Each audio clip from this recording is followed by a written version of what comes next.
Welcome back, everyone. Dustin here again, Average Guy Hi-Fi. Happy New Year.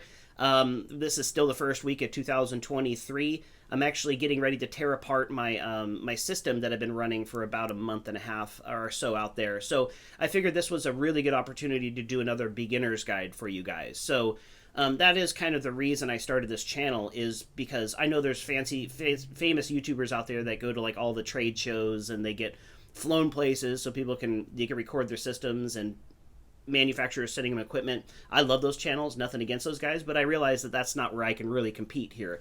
I need to be more focused on like the budget friendly side of things and just give beginners information. And this video has just been super long overdue. I've wanted to start this one since I've started the channel. You know, you read the forums and this question comes up a lot. So it's cable management. And ultimately, what I wanted to share with you guys is just the last 20 years of me renting places, so I can't just drill holes in the walls, and I'm just trying to come up with a creative reason or way to get away with running like a 5.2 or a 7.2 home theater system without having wires and everything run everywhere. So, you know, people will show pictures of their systems, and I'm like, man, just with a few adjustments, that could look really sharp. So I'm just going to give you some pointers. What I'm going to do here is just talk about a few of the kind of beginner stuff, easy level stuff that I don't have out there, and then I'll show you guys how I manage the current system and kind of let you know the updates that I've done to the system and what my plans are here for the future. So number one on my list of pieces of advice are zip ties or cable ties, whatever you guys want to call these. I grew up in a family that believes strongly in cable ties, zip ties, and these do a very good job of taking like a group of wires and just condensing it down so it's not as visually impactful, much cleaner look. So you can use these even around like speaker stands, things like that, if you don't have recesses, or really what people use them for is like grouping a bunch of wires together, shrinking it down like in AV racks, things like that. They also make wire looms, which kind of do the same thing. These are just a little bit cheaper, and you can buy like a whole 100 of them for very, very little money. So that's number one. That's kind of really been a game changer for me in being able to visually hide the impact of wires when you kind of start running amplifiers, speakers, and subwoofers all over. Another is something like this. This is just like a cable clip, but a lot of times this one doesn't, but a lot of times they come with like a little adhesive backing on them. You can kind of mount them different ways, and then sometimes they come with holes like screws, so you can kind of screw it into a wood speaker stands or whatever if it doesn't have a recess for cable management, and then you can just kind of run things. I've used these on the back of my stand out there because it's wood, so I can screw it into the back and then run the wires where the cross supports of the stand are, so you don't see the actual wires themselves. So another option there. One of the bigger ones, though, this is one that's always not really a pet peeve because don't take things all that seriously, but I noticed that people have these awesome speaker stands, awesome bookshelf speakers, but they don't take the time to run the speaker wires correctly. And actually behind me you can probably see I haven't done it for those new Polk reserves back there because I'm replacing those wires with these. So eventually I'll be running the wires. But these type of speaker stands are basically just, they'll have recesses cut in there. It's super easy, takes hardly any time, so you don't really have an excuse not to do it. And then you can kind of keep the wire kind of tucked in there like that. These actually are one of what I got myself for Christmas this year. These are Dyne Audio speaker stands, and I'm going to be using them for my KEF R3s out there. So I'll be doing a video on these too because I'm going to fill them with sand, and I thought that would be a reasonable topic for you guys to talk about as well too. So I'm on like a vinyl type flooring, so I don't have this possibility, but many of you out there, if you have carpet, there's like a tack strip that holds the carpet down, and then you have a baseboard. And if you kind of, careful of the tack strip, but if you kind of feel in there, a lot of times there's a recess under where the drywall comes down, or whatever type of wall it is, comes down, and then where that gap is. So sometimes you could just take speaker wire and kind of push it down over the tack strip and under that little recess, and that does a really good job of hiding speaker wires. It looks like they don't even exist. Another piece of advice, like these right here, this speaker cable is white. So if you're running your surround speakers up a wall, it's not ideal because you're still going to see the wire, but plan ahead on getting white speaker wire because it'll be you won't be able to see it. Your eyes won't focus right on the black wire running up the wall. So I do recommend that. And these, I might as well point these out too. These are, again, part of my Christmas present to myself here. These are Blue Jean cable locking banana plug speaker wires. So I might do a video on these actually, because this is a local company. Maybe they'll invite me over, but this is just a brand that I've always purchased speaker wires. Very high quality. Don't know if you can notice anything between these and really, really expensive speaker cables. That's a debated topic, but I don't go too crazy with my speaker cables. So Blue Jeans Cable, look them up. They got really good quality products for very good pricing. So I'm going to take you guys over there. I'm currently running a 7-point, actually, depends on how you define it. I've got some Definitive Technology ST Super Towers out there that I've been running. And if you guys are familiar with the channel, you know that I've had these in the past. This is actually the 4th time I bought them. Bought them, love them, try them out for a while, and then I sell them off. So I'm going to be pulling that system down and then installing those KEF R3s back out there as my LCRs, and then that Rail Predator subwoofer. So figured this was a good opportunity to show you how, give you guys those pointers on how to high wire. So let's go over there. I'll give you guys a little bit of a tour.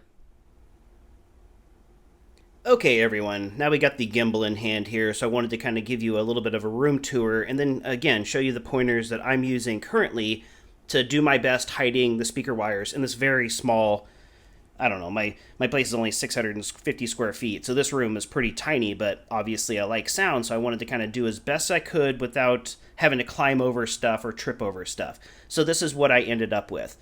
The most recent purchases that I've done are the KEF T101s, which are right here.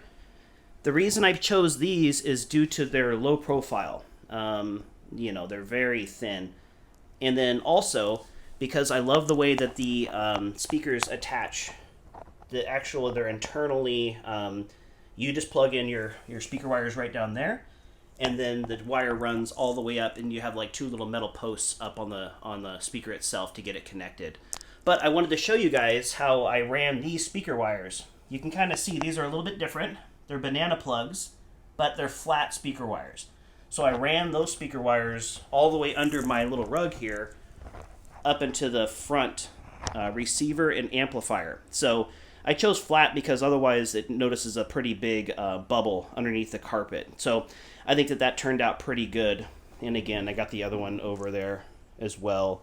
So the Rail, I'll still have to do a review on this thing, and just to let you know, I absolutely love it. I know it doesn't measure as well as the rhythmic subs and the shoe subs or the you know, all the other subs I've on paper it doesn't measure as well, but I've been very happy with these things. I had 2, I ended up selling 1 off, but we'll do that review as well. This right here is the KEF T301, so same thing, has the same type of stand. And then I got a new couch as well too. I got rid of those chairs because I love the look of those AIM style chairs, but ultimately they just weren't that comfortable. So maybe I'll do a review on this video, this as well too. But I wanted something a little bit more traditional home theater, so I got something with the automatic recline and things like that. Definitely very comfortable. And here is the other T301. Tucks really close up against the wall. That was why I liked it. And then I'm using Monoprice banana plug wires here. These are a little bit thicker, but they just run right under the rug, so you don't really see it. And my plan is I'm probably going to cut the rug and then slide that underneath the rug like I did with this one over here. So it's just a little bit of a cleaner look. Haven't quite decided if I'm going to do that or not. But speaking of the rug, probably the most important thing about this room is that when I moved in, I went to a carpet company and I had them just cut me a exact, well, it's not exact, but I wanted to have a little room on the sides.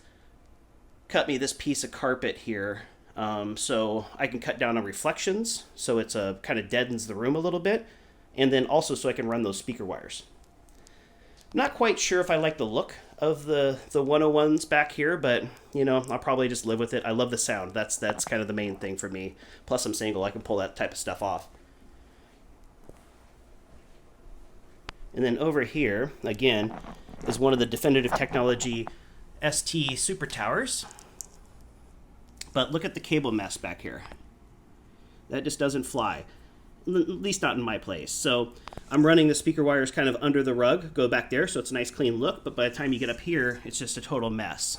Yeah, so that doesn't work for me. A little additional right now, I got my Christmas lights. That's what I was using as my Christmas decorations. Just ran some red and green LEDs behind the towers there. But really, it kind of came up with this idea. I bought Oralex subdudes, So you can kind of see how that side looks. And then just a little bit of cable management here. This is kind of how it ends up looking on this side.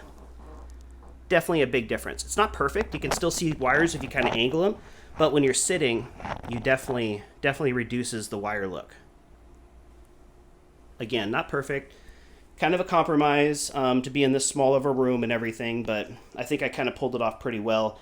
All that stuff's pretty much remained the same. Still rocking the Lexicon. Still have the monolith amplifier. That right there is the Mythos 10 center channel. Which kind of goes under the wire goes under the TV. So I'm going to be pulling all this apart and then putting up those KEF R3s. And I'm kind of in the market for a new subwoofer, so I'm kind of leaning towards those sealed rhythmics. So I might grab a pair of those. But again, it comes down to space. Where am I going to put them? Don't have a whole lot of room in this place. Got a little table over here. So space is definitely very limited. But anyway, just kind of want to give you guys a rundown of what the system looks like now before I get it all ripped apart. I think it definitely sounds very good. I got Dirac Live going, and I use my little SPL meter to try to do my fine tweaking and things like that. But eventually I'm probably just going to pay for the professional calibration just so I know exactly how it should sound, because I've been doing this so long. I kind of just calibrate things and then tweak it to my liking. But there you guys go. Hopefully these ideas help you out. Maybe allows you to run some more speakers in your system. If you have a girlfriend or a husband or whatever your relationship status is, if you kind of show them this, maybe you can kind of pull off something with a little bit more impact in your room, more sound. All right, well, thank you guys again. Again, this is a beginner's guide. Some of this stuff is not earth-shaking or groundbreaking, but I think some of these pointers, again, over the years, I've just kind of learned how to kind of get away with stuff like this for a nice, clean look, even though I'm running this many speakers. My name is Dustin. The name of the channel is Average Guy Hi-Fi. If you got somebody that's getting into home theater, things like that, obviously there's the big YouTubers. Highly recommend them. Aaron's Audio Corner, Youth Man. There's just tons of them. But me, for kind of focusing on the beginners and the entry side of things, send them my direction. I'd love to have them as a subscriber. And speaking of subscribers, I haven't been putting out videos, but I keep getting subscribers, so I really appreciate the support, everyone. Happy New Year.